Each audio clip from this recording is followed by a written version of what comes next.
काय तुम्हाला माहित आहे का महाराष्ट्रातील सर्वाधिक लोकसंख्या असलेले 3 जिल्हे कोणते आहेत? तर मित्रांनो, या लिस्टमध्ये नंबर 3 वर येतो मुंबई उपनगर जिल्हा। या जिल्ह्याची एकूण लोकसंख्या 93,56,962 एवढी आहे। मुंबई उपनगर जिल्हा हा महाराष्ट्रातील तिसरा सर्वाधिक लोकसंख्येचा जिल्हा आहे। हा जिल्हा पूर्णपणे शहरी असून मुंबई शहराच्या पश्चिम आणि पूर्व उपनगरांचा यात समावेश होतो। आणि या लिस्टमध्ये दुसऱ्या क्रमांकावर येतो पुणे जिल्हा।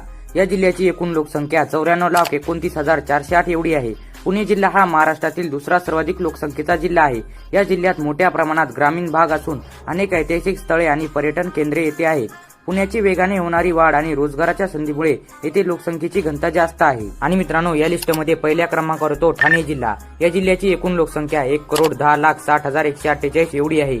2011च्या जनगणनेनुसार ठाणे जिल्हा हा महाराष्ट्रातील सर्वाधिक लोकसंख्येचा जिल्हा होता।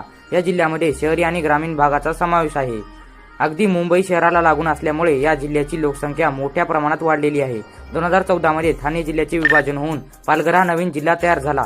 त्यामुळे आता ठाणे जिल्ह्याची लोकसंख्या काही प्रमाणात कमी झाली असली तरी 2011च्या जनगणनेनुसार तो पहिल्या